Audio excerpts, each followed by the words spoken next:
नमस्कार, मैं हूं दिबांजलि मोइत्रा।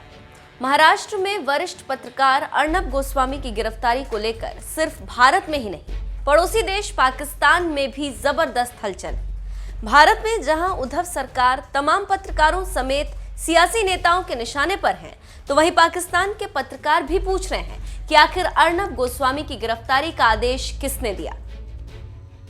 दरअसल महाराष्ट्र की उद्धव सरकार में रिपब्लिक टीवी के editor in chief Arnab Goswami को बुधवार की सुबह ही गिरफ्तार कर जेल में डाल दिया था। उन पर साल 2018 के एक केस में खुदकुशी के लिए उकसाने का आरोप है। इसी सिलसिले में अर्नब गोस्वामी को गिरफ्तार किया गया तो भारत में जबरदस्त गुस्सा देखा गया। बीजेपी अध्यक्ष जेपी नड्डा ने तो यहां तक कह दिया कि अर्नब गोस्वामी को गिरफ्तार करना ये बताता है कि कांग्रेस और महाराष्ट्र सरकार की मानसिकता किस तरीके से प्रजातंत्र का गला घोटने के लिए उतारू। जिस प्रकार से पत्रकारिता पर अटैक हो रहा है, वह प्रजातंत्र के मूल विषयों के बारे में प्रश्न खड़ा करता है। जिस तरीके से हमारे रिपब्लिक चैनल के editor in chief Arnab Goswami को गिरफ्तार किया गया है, वह बताता है कि कांग्रेस की मानसिकता और महाराष्ट्र सरकार की मानसिकता किस तरीके से प्रजातंत्र का गला घोटने पर उतारू है और आमदा है। मैं इसकी घोर निंदा करता हूं और यह पत्रकारिता प्रजातंत्र पर एक बड़ा भारी आघात है, जिसके बारे में भारत की जनता को आगे जाना चाहिए और इसकी जितनी कड़ी निंदा की जाए वो कम है, ऐसा मैं मानता हूं। भारत के अलावा पाकिस्तान में भी अर्नब गोस्वामी की गिरफ्तारी को लेकर चर्चा है। प्रेस की आजादी के लिए कई गोलियां खा चुके पाकिस्तान के वरिष्ठ पत्रकार हामिद मीर भी अब अर्नब गोस्वामी के समर्थन में उतर गए। उन्होंने ट्वीट कर पूछा है कि अर्नब गोस्वामी की गिरफ्तारी का आदेश किसने दिया। पाकिस्तान के पत्रकार मेहर तरार ने भी ट्वीट कर कहा, अर्नब गोस्वामी मुंबई में गिरफ्तार हो गए, अजीब दिन है। अर्नब के लिए पाकिस्तान से उठ रही आवाजों के बीच आपको बता दें, बीजेपी ने भी इस मामले में आक्रामक रुख अपना लिया। पार्टी के तेज तर्रार प्रवक्ता संबित पात्रा ने प्रेस कॉन्फ्रेंस में कांग्रेस पर जबरदस्त हमला बोला। उन्होंने यह आरोप लगाया है कि कंधा तो शिवसेना का है, मगर वो बंदूक, बारूद और सारा कुछ उन माँ बेटे का है जो हिंदुस्तान में लोकतंत्र को खत्म करने के लिए लड़ रहे हैं। बंधुगण, यही वो माफिया सरकार है। माफिया, और देखिए विडंबना, माफिया मां बेटे का जो माफिया सरकार है, इसने केवल प्रेस के ऊपर आघात किया हो ऐसा नहीं। जब इनको फेवरेबल जजमेंट नहीं मिलता है तो ये चीफ जस्टिस ऑफ इंडिया तक को नहीं छोड़ते हैं। They attack on the CJI of India, they move ahead for the impeachment of CJI of India, they call the CJI of India by names. तो ये केवल प्रेस का विषय नहीं है, यह विषय हम में से प्रत्येक नागरिक का है। हर नागरिक इस देश में सर उठा के जी सके और सत्य के साथ खड़े हो सके, यह माफिया होने नहीं देना चाहती है। माफिया लव्स करप्शन, माफिया भ्रष्टाचार को पसंद करती है और जो लोग भ्रष्टाचार के विरोध आवाज उठाते हैं, माफिया उनको दबाने का प्रयास करती है। माफिया हेट्स कॉमन मैन, साधारण व्यक्ति। समीत ठाकर एक साधारण व्यक्ति है, कोई अमीर व्यक्ति नहीं, कोई बहुत बड़े परिवार से नहीं आता, मगर उसके ऊपर काला कपड़ा ढक करके, उसको बांध करके जिस प्रकार आतंकवादी के रूप में एक कोर्ट के सामने प्रस्तुत किया जाता है, और जब कोर्ट उसे बेल देती है तो माफिया उसे पुनः गिरफ्तार कराती है और पुनः काल कोठरी में ढकेल देती है। यह माफिया का चरित्र है। माफिया लव्स ड्रग्स, ड्रग्स का सिंडिकेट खोलना, ड्रग्स का कारोबार करना, यह माफिया को पसंद है। और जो ड्रग के खिलाफ आवाज उठाएगा, जो सत्य के लिए खड़ा होगा, माफिया उसे पनपने नहीं देगी, चाहे उसे घुटने पर क्यों ना लाना पड़े, माफिया वो सब कुछ करेगी। ये कोई पहला मामला नहीं है कि रिपब्लिक के पत्रकार अर्नब गोस्वामी को जेल के पीछे डाला गया। समित ठक्कर को भी जेल में डाला गया था। उन्हें कोर्ट के सामने किसी आतंकवादी की तरह चेहरे पर कपड़ा डालकर और हाथ बांधकर ले जाया गया।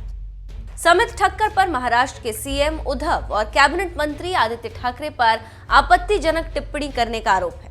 उन्हें मेट्रोपॉलिटन मैजिस्ट्रेट ने 9 नवंबर तक पुलिस कस्टडी में भेज दिया है। समित को नागपुर पुलिस ने 24 अक्टूबर को अरेस्ट किया था। यही वजह है कि उद्धव सरकार पर रिपब्लिक टीवी को टारगेट करने के आरोप लग रहे हैं। इस मामले में बीजेपी प्रवक्ता संबित पात्रा ने एक प्रेस कॉन्फ्रेंस में कांग्रेस को आड़े हाथों लेते हुए क्या कुछ कहा, आइए आपको सुनाते हैं। जिन्होंने भी, जिस भी जर्नलिस्ट ने या जिस भी आम आदमी ने सवाल उठाया है कोविड को लेकर, उनके साथ जिस प्रकार का व्यवहार किया गया है महाराष्ट्र में, जिस प्रकार से कांग्रेस की सरकार ने, सोनिया सेना ने उसे गिरफ्तार किया है, यह धिक्कार योग्य है। और बंधुगण, मैं आपको याद दिलाना चाहूंगा और एक डेट भी बताता हूं।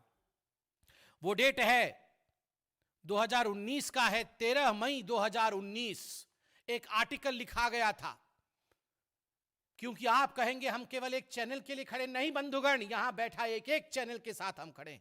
इसलिए मैं 13 मई 2019 में इंडियन एक्सप्रेस में एक आर्टिकल लिखा गया था निरुपमा सुब्रमण्यम द्वारा, और वो विषय था इंडियन एक्सप्रेस का ही, और आर्टिकल का हेडलाइन था राजीव गांधीज इनफेमस हॉलिडे। उसका हेडलाइन था What vindictive Rajiv Gandhi did after Indian Express covered the story of his INS Virat vacation। आपको याद है जब राजीव गांधी प्रधानमंत्री थे और INS विराट के ऊपर फॉरेनर्स को लेकर वेकेशन पे निकल गए थे लक्षद्वीप के लिए, उस विषय में आप सभी के चैनल ने इसको दिखाया था।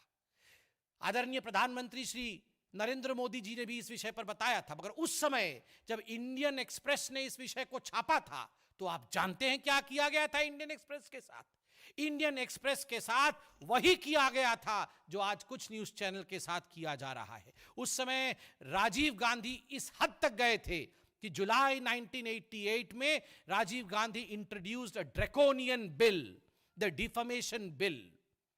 मीडिया के लिए डिफेमेशन बिल लाया गया था कि कोई भी प्रधानमंत्री के खिलाफ कुछ लिख नहीं सकता है। यह तो धन्य है, उस समय मीडिया यूनाइटेड थी।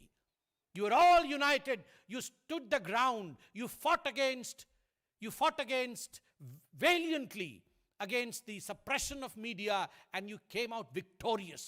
आप जीत के आए और वो बिल को राजीव गांधी को विड्रॉ करना पड़ा। मैं 2 लाइन जो इंडियन एक्सप्रेस ने 2019 में लिखा था वो पढ़ के बताता हूं कि किस प्रकार इंडियन एक्सप्रेस के ऊपर अन्याय किया गया था। एंड शी राइट्स, निरुपमा जी लिखती है, For those of us present in the office that day, the manner in which hundreds of armed CRPF and Delhi police personnel took a position inside and outside the Delhi office of Indian Express seemed way out of the proportion for a tax evasion case.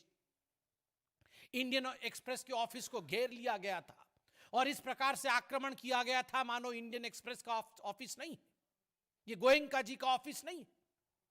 आज गोयनका जी के नाम पे award मिलता है। हम सब देश के राष्ट्रपति, प्रधानमंत्री सम्मान के लिए खड़े होते हैं रामनाथ गोयनका जी के नाम पर।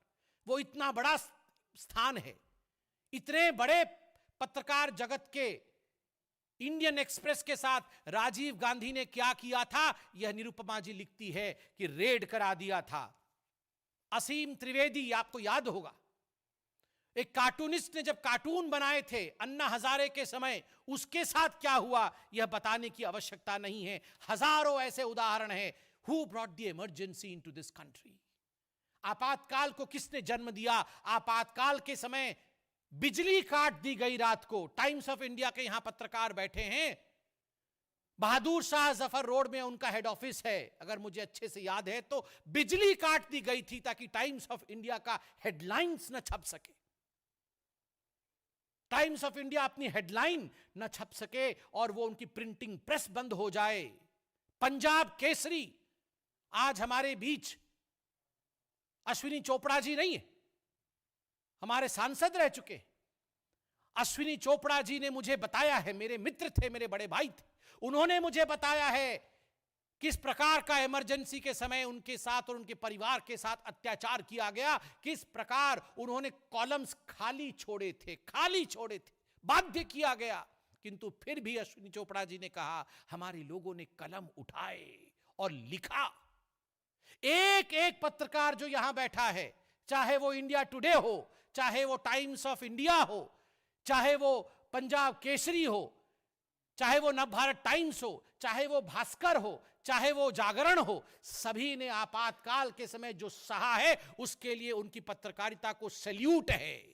हजारों पत्रकार अरेस्ट हुए, हजारों लाखों भारतीय अरेस्ट हुए। I call upon the Indians, let not this kind of mafia raj descend upon any state in India which is governed by the mafioso of Italy. ये जो माफियासो राज है, इटालियन में माफियासो कहते हैं, वहां से माफिया शब्द आया है। जिस भी राज्य में ये इटालियन सरकारें चल रही हैं, वहां पर इस प्रकार की गिरफ्तारी ना हो, घसीट करके किसी पत्रकार को बाहर ना निकाला जाए, इसके लिए हम लामबंद होकर खड़े हो, यही हमारी पुकार है। बंधुगण, अर्नब गोस्वामी जी के साथ आज जो हुआ है, यह पत्रकारिता के जगत के लिए एक काला दिन है। उनके माइनर बेटे के ऊपर अटैक करना, उनके घर में से उनको घसीट कर ले जाना, और वह भी एक ऐसे केस में जिसको 2018 में क्लोजर मिल गया था, the case which was closed in 2018। मैं आपसे सवाल पूछता हूं, अगर आज हम एकजुट नहीं होंगे तो कल बारी हमारी है। इसलिए हमें न्यूट्रलिटी के नाम पर युद्ध क्षेत्र के बीच में खड़े होकर देखना ही नहीं है, या युद्ध क्षेत्र के बीच में खड़े होकर न्याय धर्म की तरफ देखना है और अधर्म और अन्याय को त्यज देना है। इस विषय में आप सोचिए, हम सोचें, देशवासी सोचें। बहुत बहुत धन्यवाद, बहुत आभार।